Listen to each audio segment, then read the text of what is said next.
Okay, let's dive right into this explainer on advanced automation. This is designed specifically to help software testers, QA engineers, and dev team leads really optimize those testing pipelines. If you've ever felt like your deployment cycle is just crawling at a snail's pace, well, you are absolutely in the right place. Today, we're unpacking the testcraft fundamentals on mastering parallel test execution, and I am super excited to guide you through these concepts. Want to run your tests faster? I mean, who doesn't, right? Let's be real for a second.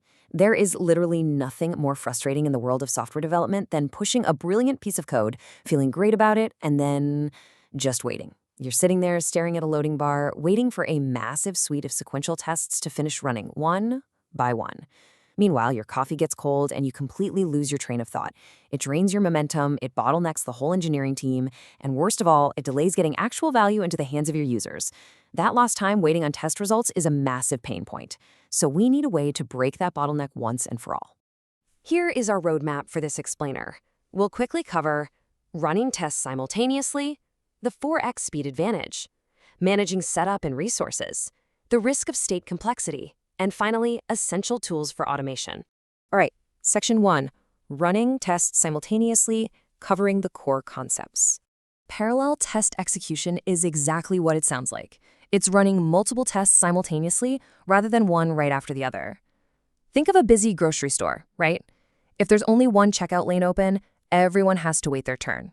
That's sequential testing. But if you open 20 lanes at once, the whole crowd gets processed simultaneously. Instead of queuing up your login test, your checkout test, and your profile update test in a single file line, you fire them all off at the exact same moment. Moving on to section 2, the 4x speed advantage and its practical application. 4x. The math here is beautifully simple, but the impact on your daily sprint is honestly profound. If a test suite normally takes an hour to run sequentially, and you split it into 4 equal parts, running simultaneously, your execution time drops to just 15 minutes. You are literally making your pipeline 4 times faster. Imagine what your developers could do with that time back. Instead of context switching or grabbing yet another coffee while the build runs, they get a near-instant feedback loop. When a test fails, they know immediately. They can actually fix the bug while the code is still completely fresh in their minds. Sequential execution, doing it one by one, sure, it's safe and predictable, but wow, is it incredibly slow. It's really just an artifact of older, less agile development cycles where overnight test runs were just sort of the accepted norm. Parallel execution, on the other hand, simultaneously tackles the workload. And this isn't just a minor optimization either. It's a fundamental shift in how you treat computing time. By leveraging modern frameworks, we can stop treating time as a finite, linear constraint and start treating our test suites as highly efficient horizontal workloads. Section 3. Managing setup and resources. Looking at best practices.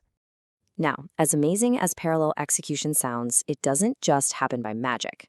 To make it work without creating a chaotic mass of false failures, you need to master 3 vital setup requirements. First up, separate threads. Your testing framework must be configured to spin up isolated threads or processes for each test. They cannot share the same execution space. Second, and this one is absolutely critical, separate data. If test A and test B are running at the exact same time and they both try to modify the exact same user account in your database, they're going to crash into each other. You must isolate your test data. And third, dedicated resources. Running 4 browsers simultaneously takes significantly more CPU and RAM than running just one. You have to ensure your testing environment is physically capable of handling that concurrent load. On to section 4, the risk of state complexity and managing that risk. So the crucial point here is that when you split tests across separate threads and distinct datasets, managing the application's state complexity becomes your absolute biggest risk. What do we mean by state? Well, it's the condition of your application at any given moment. In a sequential world, test 1 can set up the state, test 2 can use it, and test 3 can tear it down. In a parallel world, yeah, that entire concept just goes right out the window. Tests must be 100% independent. They cannot rely on the state left behind by a previous test, because that previous test might be running at the exact same time, or honestly, might not have even started yet. Every single test must independently arrange its own data, act on it, and assert the outcome without relying on anything else. If you don't manage this complexity, you're going to end up with those dreaded, flaky tests that fail randomly and drive your developers absolutely crazy. Section 5. essential tools for automation and your automation next steps. Let's resolve the tension of that risk and look at how we actually build this out. By leveraging a few essential tools, you construct your final architecture. For instance, if you're in the Java ecosystem, TestNG is a powerhouse.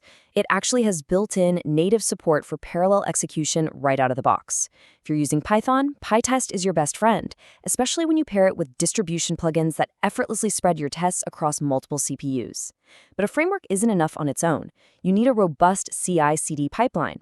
These pipelines act as the orchestrators. They provide the computing power, manage the test environments, and trigger the parallel frameworks every single time a developer commits new code.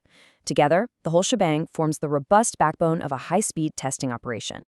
As we wrap up this explainer, I want to leave you with a final provocative thought. How will you manage state complexity when you really scale your tests? It's relatively easy to run 2 or 3 tests in parallel, but what happens when you have a massive suite of 5,000 tests? The true challenge of advanced automation isn't just flipping a configuration switch in your framework. It's architecting your application and your test data to be robust, independent, and resilient enough to handle true concurrency. Take a hard look at your current test suite today. Are your tests truly independent? That's the big question you need to take back to your engineering team. Thanks so much for exploring this with me, and happy testing.